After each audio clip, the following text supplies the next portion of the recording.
आपलं साहित्य वाचणारा वाचक आणि ते साहित्य वाचल्यानंतर त्याच्यावर आपले अभिप्राय कळवणारा वाचक जर एखाद्या साहित्यिकाला मिळाला तर ती त्याच्यासाठी आनंदाची पर्वणीच असते.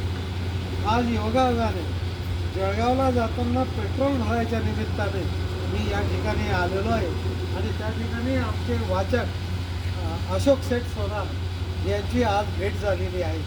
म्हणजे ही एक विशेष गोष्ट आहे की स्वतः माणूस पेट्रोल भरणारा डिझेल भरण्याचं काम करूनसुद्धा साहित्यामध्ये प्रचंड रुची या माणसाला आहे आणि महाराष्ट्रातल्या तमाम साहित्यिकांचं साहित्य ते वाचतात आणि प्रत्येक साहित्यिकाला आपला अभिप्रायसुद्धा कळवतात. त्यामुळे असा माणूस असा वाचक मिळणं याच्यापेक्षा दुसरा आनंद साहित्यिकाला कुठला असणार. आणि त्यामुळे आज मी या ठिकाणी खूप खुश आहे कारण माझं वाचक अगदी माझं साहित्य माझं प्रत्येक लिखाण शब्द वाचून त्याच्यावर अतिशय उत्तम प्रतिक्रिया ते देत असतात. म्हणून अशोक साहेब भेटल्याने आज मी खऱ्या अर्थाने खूप आनंदी झालेलो आहे. धन्यवाद अशोक साहेब. माझं साहित्य वाचण्याबद्दल तुमचे खूप आभार व्यक्त करतो आणि असंच तुम्ही वाचत राहा.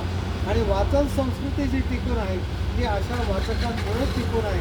म्हणून तमाम नवीन पिढीला माझं सांगणं आहे की एक असं काम करणारा माणूससुद्धा जर वाचत असेल तर तुम्हीसुद्धा वाचलं पाहिजे.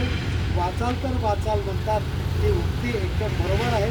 म्हणून साहित्यामध्ये रुची ठेवून सगळ्यांनी वाचन करावं अशी एक हात जोडून विनंती करतो. धन्यवाद.